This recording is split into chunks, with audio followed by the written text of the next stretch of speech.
A gente vai conversar agora para entender o que se sabe desse coronavírus e para explicar isso, eu vou conversar com a Miriam Dalben Corradi, infectologista do Hospital Sírio-Libanês.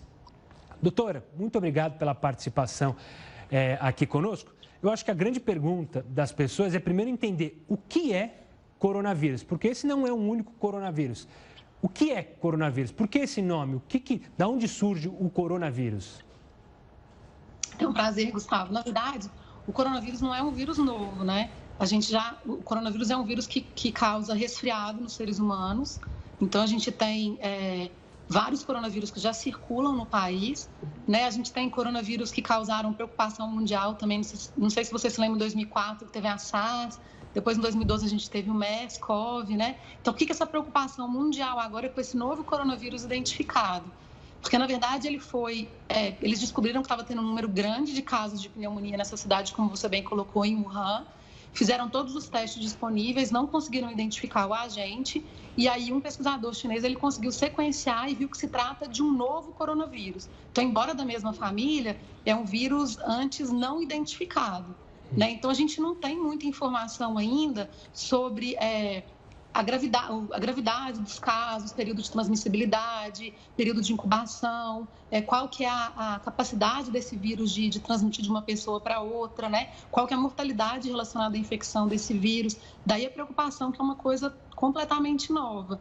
E daí também a atualização dos dados em tempo real, que acontece de forma tão rápida, como você mesmo colocou, né? Agora a gente já tem informação sobre o México, que a gente não tinha no período da tarde, né? Outra coisa importante é assim, existem coronavírus que circulam entre os animais, né? E raramente eles adquirem mutações que fazem com que eles consigam se transmitir para os seres humanos. E quando eles conseguem se transmitir de um ser humano para outro ser humano, daí a gente fica mais preocupado. E foi o que aconteceu agora, né? Agora, inicialmente, os casos eles estavam concentrados em pessoas que tinham frequentado aquele mercado que você falou. E agora a gente está tendo casos de pessoas que não tiveram contato com esse mercado, mas que tiveram contato com pessoas doentes. O que mostra para a gente que provavelmente agora o vírus adquiriu a capacidade de ser transmitido entre pessoas.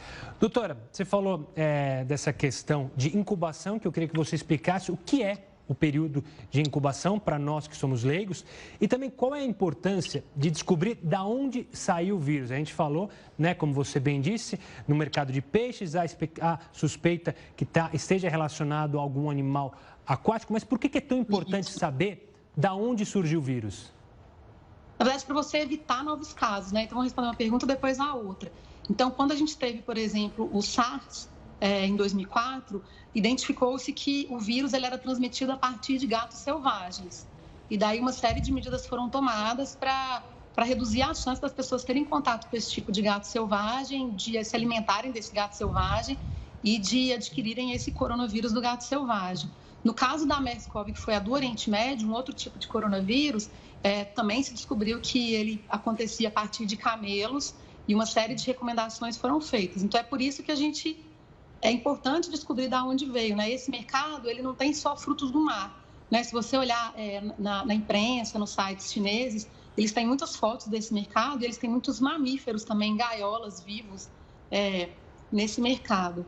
O período de incubação é o período entre o momento em que a pessoa tem contato com o vírus e adquire o vírus no corpo dela, até o momento em que ela começa a manifestar a doença. Então, ela começa a ter sintomas da doença, né? Então, por que isso é importante? Hoje em dia, a gente acredita que o período de incubação desse coronavírus novo, né, dessa nova pneumonia, seja em torno de 14 dias, que é o período que a gente conhece dos outros coronavírus.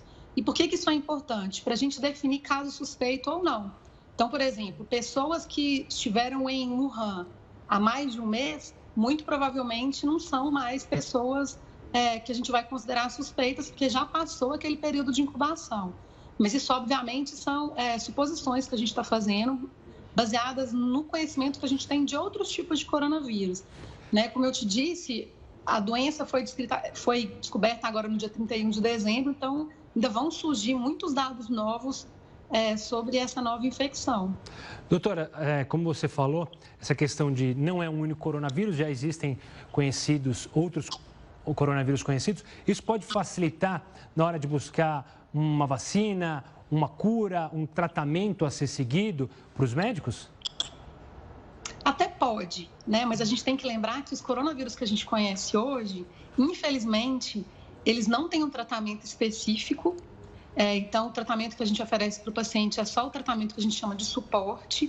Então, oferecer cuidados intensivos no UTI, se o paciente estiver muito grave, medicações sintomáticas, se ele tiver febre, se ele tiver dor.